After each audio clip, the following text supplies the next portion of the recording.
naomba nichukue nafasi hii kuwapa taarifa wananchi kwamba hali ya usalama wa nchi yetu mpaka sasa ni shwari, inaendelea kuimarika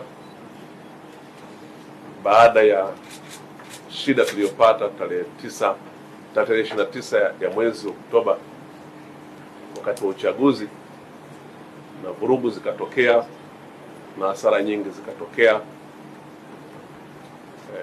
mali zikaharibiwa, watu wakafariki, shida ambayo kwa kweli tusingetamani irudie tena, kwa sababu hasara yake mpaka sasa tunaendelea kuumia nayo. Na nitoe pole kwa Watanzania wenzetu waliopoteza maisha, walioumia, wengine bado hata vidonda vyao havijapona, lakini walioharibiwa mali na hasara nyingi ambazo zimejitokeza. Kwa kweli si jambo linalofurahisha hata kidogo, ni jambo ambalo limeleta hasara kubwa. Basi tunamwomba Mwenyezi Mungu atuepushie mbali lisitokee tena jingine la namna hiyo.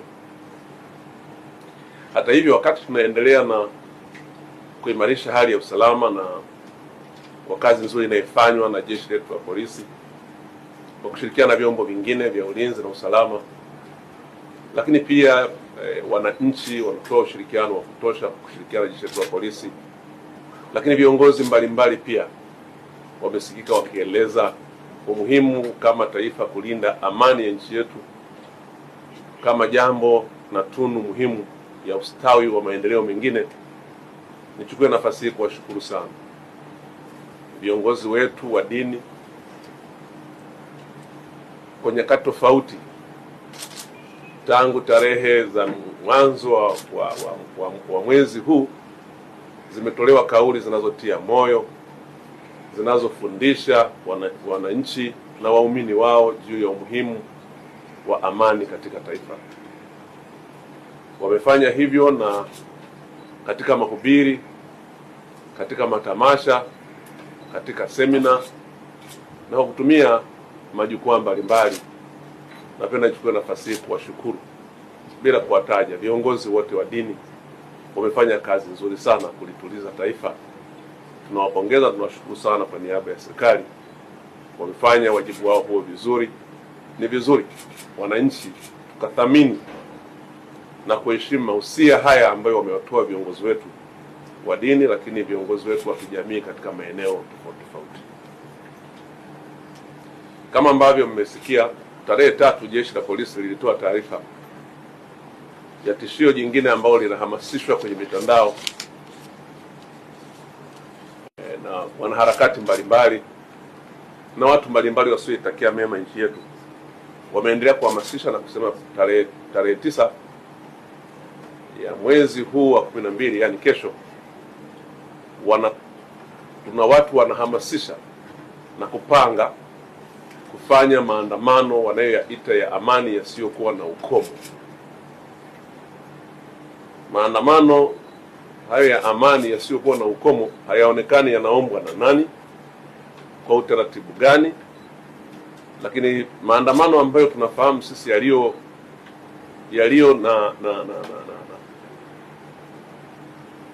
na compliance na katiba ya nchi yetu, lakini na sheria za nchi yetu, ni yale yanayoombwa na mtu mahususi na yanakuwa yana ujumbe mahususi na yanasema shabaha yake ni nini, lakini yanaeleza yatafanyika wapi, yatatoka wapi hadi wapi, ili jeshi la polisi liweze kutoa huduma ya watu hao wenye ujumbe wa namna hiyo.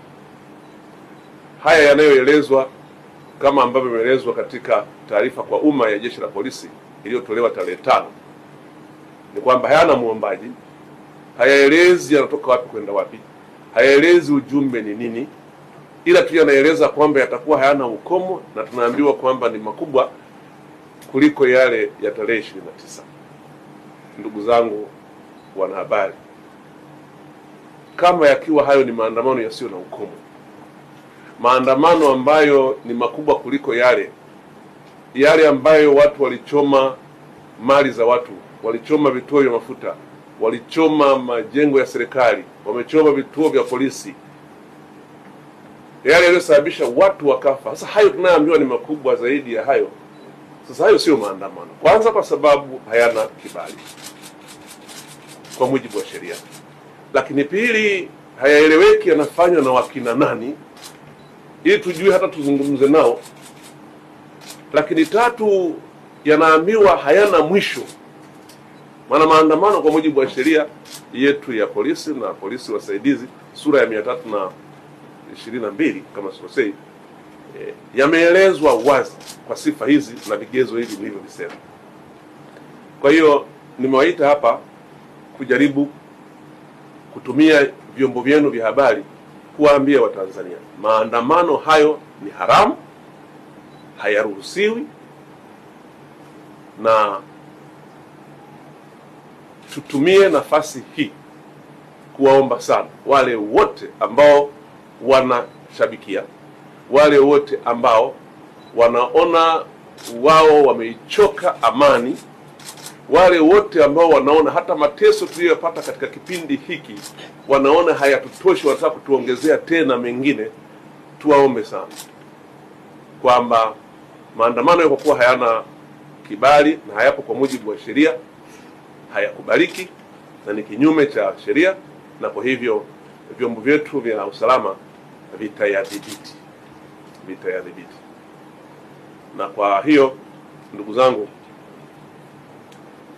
tuko hapa sisi kama Wizara ya Mambo ya Ndani yenye jukumu la kuwalinda wananchi na mali zao, kuwaomba sana wananchi wengine ambao hawahusiki na mpango huo kuto kushabikia, kuto kujitokeza, wala iwe ni kwenye mtandao au kujitokeza kwenda kuangalia au kuchungulia tu hicho wanachokifanya, kama kweli watakifanya, ingawa hatuamini, lakini ni lazima tujiandae, kwa sababu kazi yetu sio kujaribisha. Kazi yetu ni kuhakikisha kwamba tuna wakati wote wananchi wanakuwa salama wao na mali zao. Kwa hiyo waombe sana wananchi wasithubutu kujitokeza, kwa sababu maandamano haya ni haramu.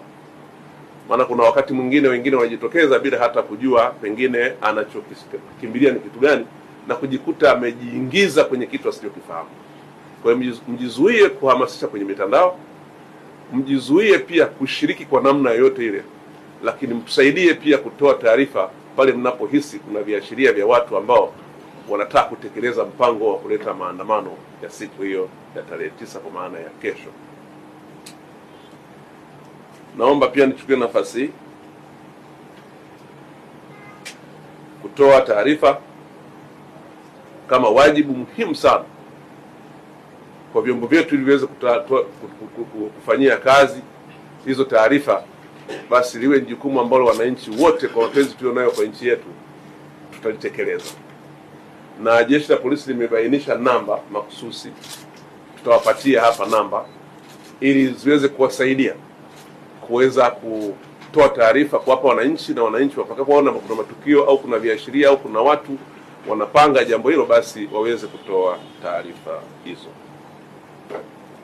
Nichukue nafasi hii kuwatakia kila laheri katika sikukuu za mwisho wa mwaka, tukianza na siku ya kesho ambayo ni siku yetu ya kusherehekea uhuru wetu, miaka 64 ya uhuru. Tusherehekee kwa amani na utulivu, na nina imani yangu kwamba wananchi mmejua adha na mateso tuliyoyapata na ambayo tutaendelea kuyapata kwa madhara tu ya tarehe 29 na 30 mpaka tarehe 1 ile iliyotokea. Sasa tusirudie tena haya. Mimi na wenzangu tunawaomba sana wananchi tuipende nchi yetu. Mashabiki wengi wanaosuka hii mipango na kufanya, wengi wao unaona hawako hata hapa nchini, na wale walioko hapa pengine wamechoka na hii hali, lakini tunaomba sana, tulio wengi tumeona madhara yake. Madhara ni makubwa sana, mateso ni makubwa. Tunazungumzia watu ambao wameathirika kwenye maandamano, lakini tufahamu kwamba wako walioshindwa kwenda hospitali wakiwa wanaumwa siku zile za maandamano. Tufahamu kwamba kuna watu waliokuwa na appointment na madaktari wanatakiwa kwenda kujifungua na ndio siku imefika tarehe ile huwezi kwenda hospitali, hali ilikuwaje? Tufahamu kwamba kuna watu waliokuwa wagonjwa, tuna wazee wetu wagonjwa, wana hali mbaya, maisha yao ni hospitali. Inapokuwa kuna hali ya upotevu wa amani, ujue kwamba hakuna kinachoendelea. Tufahamu kwamba sasa watu wanaogopa hata kuleta chakula Dar es Salaam. Hali si nzuri hata hapa Dar es Salaam, hasa kwenye miji mikubwa, kwa sababu aina ya maandamano yale yalikuwa ni kama, kwa kweli si jambo ambalo lilitegemewa. Kwa hiyo rai yangu ni kwamba maandamano au fujo zote ni tabu na ni mateso kwa watu wasiohusika kuliko wanaohusika. Ni tabu na mateso kwa watoto wetu, ni tabu na mateso kwa uchumi wa nchi yetu, lakini niseme madhara yake yanachukua muda mrefu sana kuweza kuisha.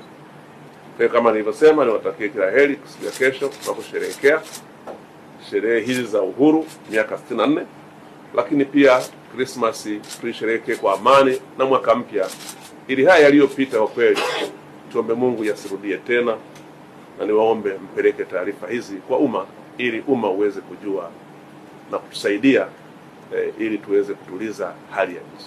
Asanteni sana kwa kusikiliza.